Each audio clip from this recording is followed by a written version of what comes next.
युवती पुत्री को छुआ नहीं जाता, उसका सर ही छुआ जाता है। युवती पुत्री हो गई हो, गर्भवती स्त्रियां हो तो उनके मस्तक को ही छुआ जाता है।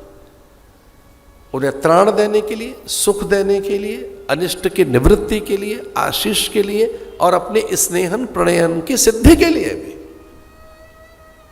उनका स्पर्श नहीं किया जाता। पता नहीं कौन सी तरंगे बालक तक पहुंचेंगी। तो प्राय गर्भवती स्त्री को बार बार स्पर्श नहीं किया जाता, आशीष ही दिया जाता है। इतनी सावधान अरुंधति।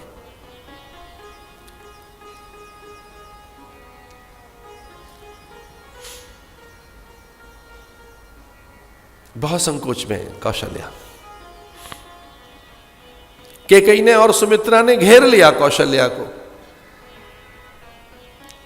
मौना धीरा गंभीरा क्षम्या,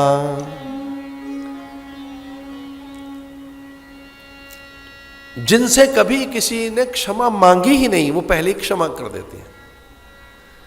जो कभी बोलती नहीं है उन्हें बुलवाना पड़ता है, मौन में रहती है। उनका नाम क्या है? कौशल्या।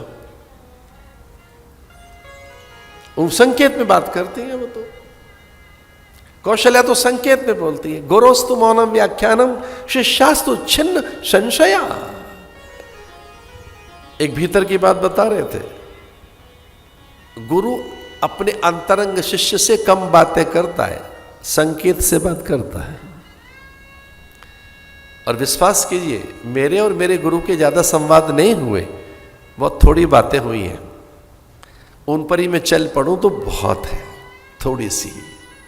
गुरोस्तु मौनम व्याख्यानम, मौन है कौशल्या।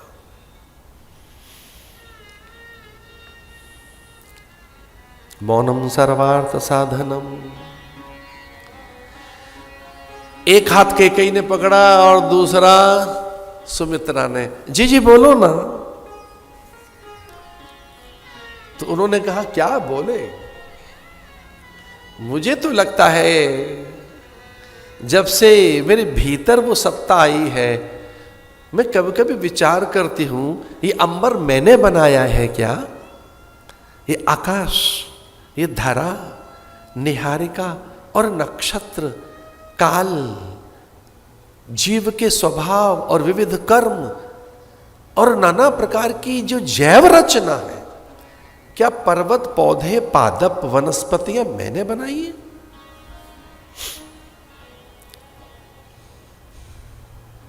क्या ये जो चंद्र तारिकाएं हैं, निहारिकाएं हैं, ये मैंने बनाई है क्या? तो मुझे लगता है कि रे मेरे भीतर जो है वो आ रहा है जिसने पूरी धरती और ये संपूर्ण जैव जगत बनाया है। तारे बनाए, चंद्र बनाया, सूर्य बनाया। एक नहीं, कौशल्या थक गई कहते कहते। एक नहीं, कोटि कोटि आदित्यों की रचना जिससे होती है। लखा आकाश, गुरु नानक कहते हैं एक आकाश नहीं है, लखा सूर्य, लाखों सूर्य।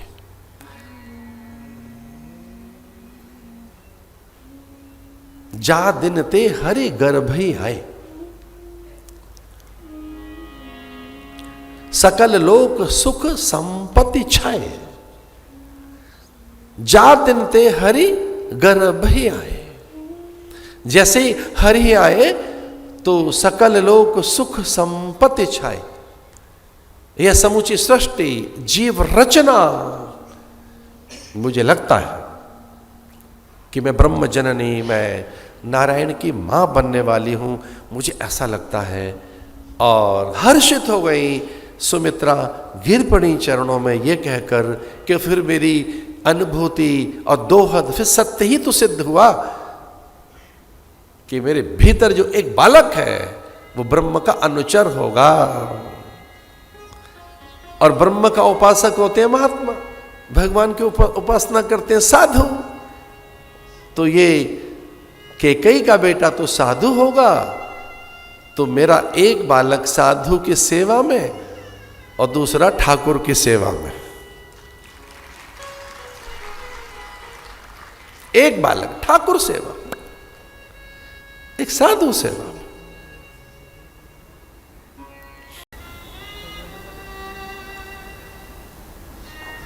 भगवान ने जब पहली बार ब्रह्मा को स्तुति करते हुए देखा था, भगवान की स्तुति से भगवान घिले हो गए, उनकी आंखें भर आई, उन्हें याद ही नहीं रहा कि ये किसकी महिमा गा रहे हैं। भगवान की दिव्यता का गान करने वाले ब्रह्मा, त्वम विष्णु त्वम ब्रह्मा त्वम रुद्र, ऐसो को जगमाही बिनु सेवा जो द्रवे दीन पर।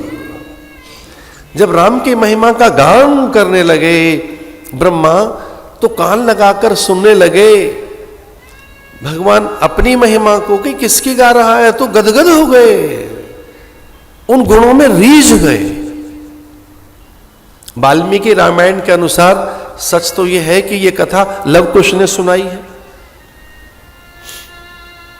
वाल्मीकि कथा के पहले वक्ता कौन है? लव कुश।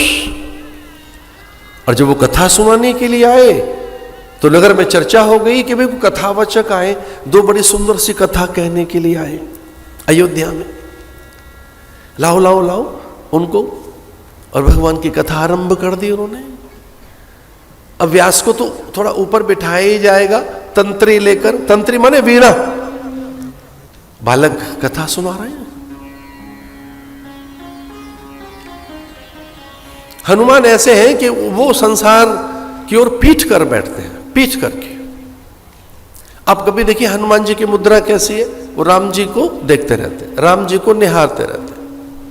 हनुमान की केवल दो ही जगह दृष्टि जाती है, प्राय भगवान के श्री चरणों में अथवा तो उनके मुखमंडल पर। हनुमान तीसरी जगह कभी नहीं देखते। प्राय भगवान के श्री चरणों में हनुमान जी का ध्यान अथवा तो भगवान के मुखमंडल पर। कब वो आज्ञा कर दें क्या, राम द्वारे तुम रखवारे हो तो न आज्ञा बिनु पैसारे। राम पता नहीं क्या आज्ञा कर देगा। तो हमेशा राम जी को देखते रहते हैं। आज हनुमान जी थोड़ा विशेष बैठे हैं, ये विचार करके कि राम कभी ऐसा नहीं करते, आज पहली बार ऐसा कर रहे हैं राम कि बार बार सिंहासन से अपनी दृष्टि बदल रहे हैं। अब वक्ता इधर बैठे थे और राम भी यहां बैठे, तो राम की दृष्टि धीरे धीरे वक्ताओं की ओर गई और कथा में ऐसा रस आया राम को कि राम कब उठकर श्रोताओं के बीच में बैठ गए हनुमान को नहीं पता लगा, कब बैठ गए। विचित्र रस कथा में, इतने गुणों का गान उन्होंने गाया श्रेष्ठी का कि वो परम पवित्र है, वो दिव्य है, सुचि है। दो बातें ऐसी कह दी लवकुश ने कि राम चकित हो गए।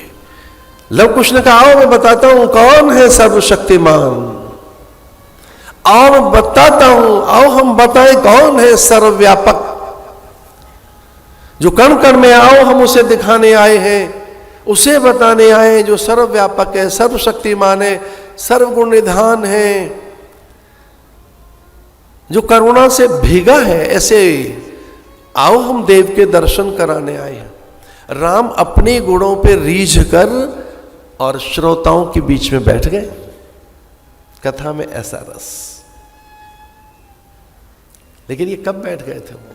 जब अयोध्या की चर्चा लव कुश ने आरंभ की कि अयोध्या है क्या।